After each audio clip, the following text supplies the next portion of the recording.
Isang mapagpalang araw po muli mga katiis mula dyan sa Luzon, Visayas and Mindanao, dyan sa Zamboanga, dyan sa labas ng bansa sa Mexico, ah, Buenas, Buenas tardes o muchas gracias amigo.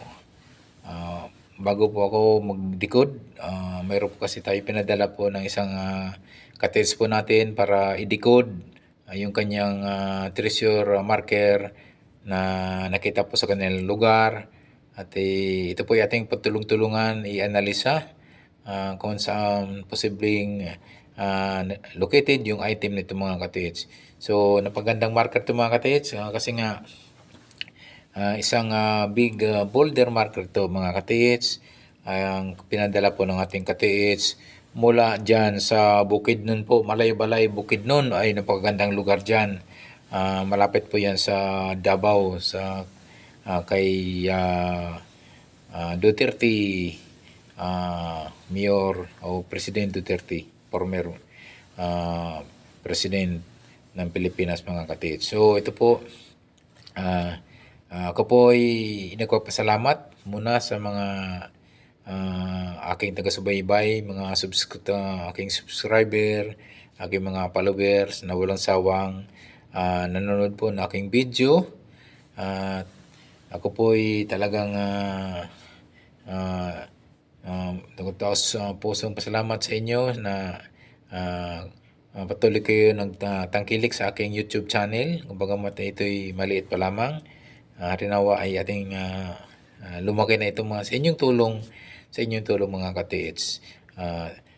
Comments lang po kayo sa aking comment section yung mga gustong magdikod din. Tulungan po natin idikod po itong pinadala mula sa Malay-Balay, Bukidnon ng ating katiits.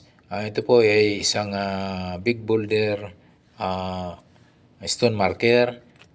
Ito po ay napagandang markers ito. Ate pong sama-sama nating idikod para ito ay mabigyan po ng linaw kung ano po yung mga meaning at saan pwedeng mag-dig o maghukay sa na posibleng nandun po yung item mga katiits. Okay po. Marami po ay nagtatanong po sa aking comment section na saan po sila magpadala ng picture o mga treasure hunting markers, treasure sign symbols, markers. Pwede po kayo magpadala doon sa aking YouTube, FB page na Alejandro Sanchez po na may nakasid po ako doon, naka-sunglass. Pwede kayong magpadala doon sa aking Facebook page. Tingnan nyo lang po, yung naka-sunglass po ako doon. Kasi marami pong Alejandro Sanchez na lumalabas doon dahil hindi naman tayong Alejandro Sanchez. Medyo common po yung ating pangalan. Okay po, pwede nyo pong ipadala at isin doon sa FB page ko na Alejandro Sanchez na may seed po, naka-sunglasses po ako doon. Okay po, tuloy na po tayo sa pagdikod, pag-analisa. So ito pong isang nakita po dito na isang stone marker ay naka-letter Y mga katiits. Okay po, ibig sabihin, ito yung nagtutukoy po ito ng ilog at malapit po sa ilog ang item to mga katiits. So, ito mga katiits ay isang hindi ko malaman kung anong animal ito o hayop ang kanyang shape dahil mayroon itong dalawang mata na maliit na pwede pong nagtutukoy po yan ng item po. Pwede rin po yan ay nagtutukoy ng distance yung dalawang mata mga katiits. So pareho po ang laki ng itong mata na nariyan po na naka-engrave at isang letter Y na ito yung naka-engrave din na pwede pong nagtutukoy nga siya na ng ilog. So itong item nito na posible po ay malapit sa ilog. So tingnan niyo po, posible po itong markers to ay malapit sa ilog.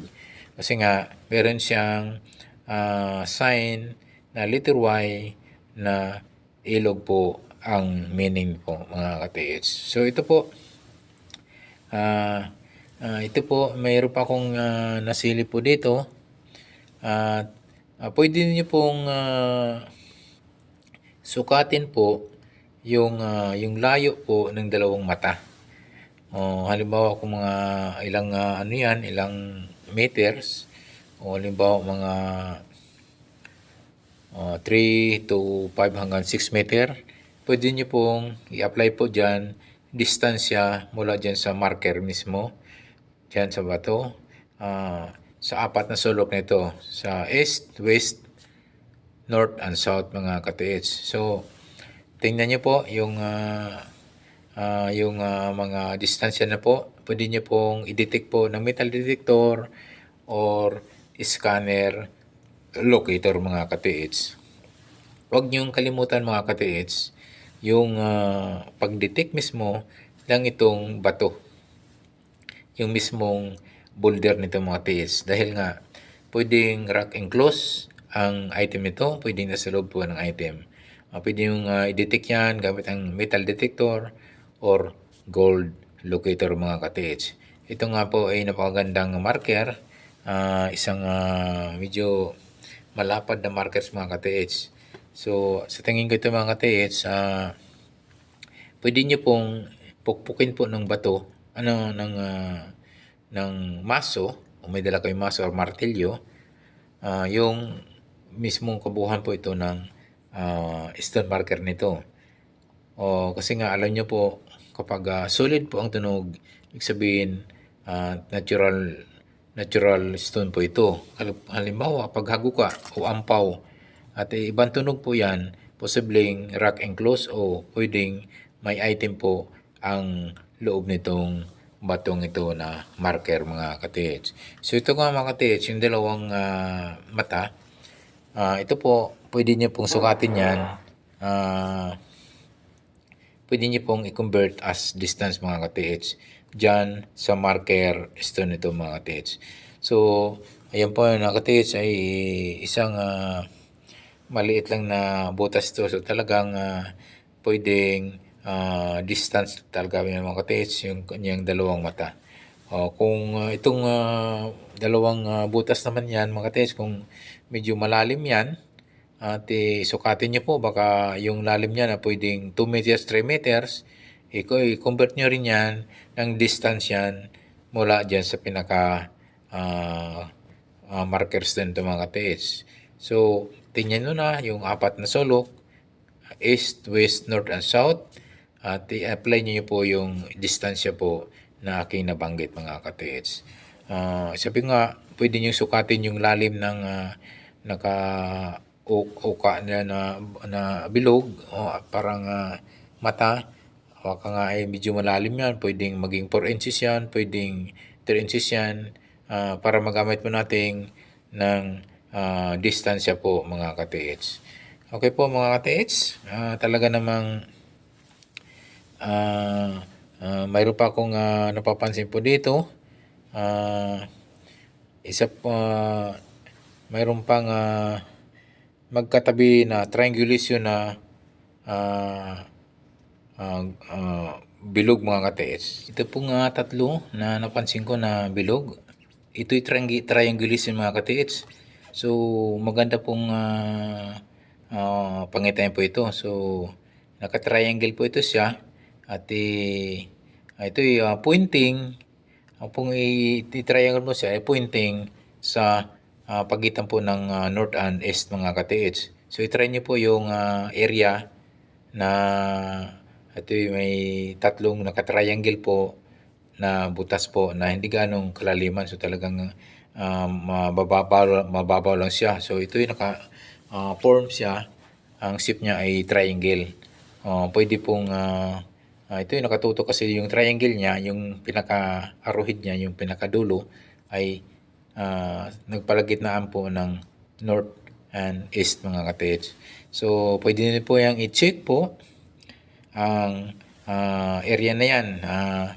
Pwede nyo pong i-check po yun ng 1 to hanggang 5 meters po. Ang ano, baka po mayroon dyan mga counter sign, baka may mga bato dyan na tulad nito mayroong dot na tatlo na hugis triangle mga ka-TH. Okay, kasi nga, kung mayroon po dyan napansin nyo, ay yan ay coordinated o countersign markers yun mga ka-TH. So ito po mga ka-TH, atin pong talagang inimihimay at tinitinan po yung mga markings niya, arrowhead, naka-engrave po sa marker nito. So sa pagdidikod mga ka-TH, talaga naman hindi naman talaga masabi natin 101%, 101% na matukoy po natin yung item mga ka-TH. So iba pa rin yung po meron tayong treasure hunting equipment like metal detector and gold locator mga ka-TH. Ito po nga mga ka-TH, huwag nyo lang kaligtaan pag detect po ng itong pinaka ng bato nito. Kasi nga pwedeng rock enclosure po ang item. Pugpukin nyo lang po ng maso or martilyo. Baka magkaibang tunog dyan. Pwedeng solid. Pag solid ang tunog yan. Pag ampaw, parang maluwag po ang ilalim. Pwedeng ang items yan ay sa bato mismo na nakalagay mga ka-TH. So ito po mga ka-TH,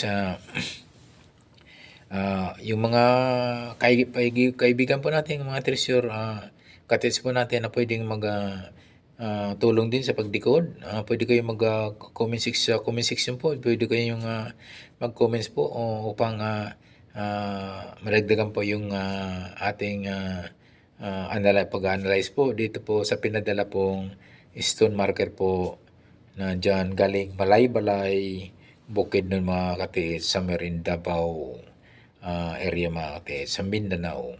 So, isa pang napansin ko rito, siyempre yung pahaba po ng letter Y, ito pointing naman sa pagitan po ng north and west mga ka-TH. So nga, tingnan nyo rin po, pwede nyo balikan dyan yung area na yan, i-detect po ng metal detector or scanner locator mga ka-TH. So ito po mga ka-TH, sana po ay ating nabigyan po ng linaw at mga pag-aanalisa at kung saan possible po siyang magdig o saan siya pwedeng mag-test dig ang ating ka-TH na nagpadala po ng stone marker nito mga ka-TH. Okay po mga TH, muli mga ka-TH, ako'y talagang nagpapasalamat po sa inyo mga aking mga taga-subaybay, mga followers at subscriber. At harinawa po ay tayo'y pagpalain ng pong may kapal at tayo po ay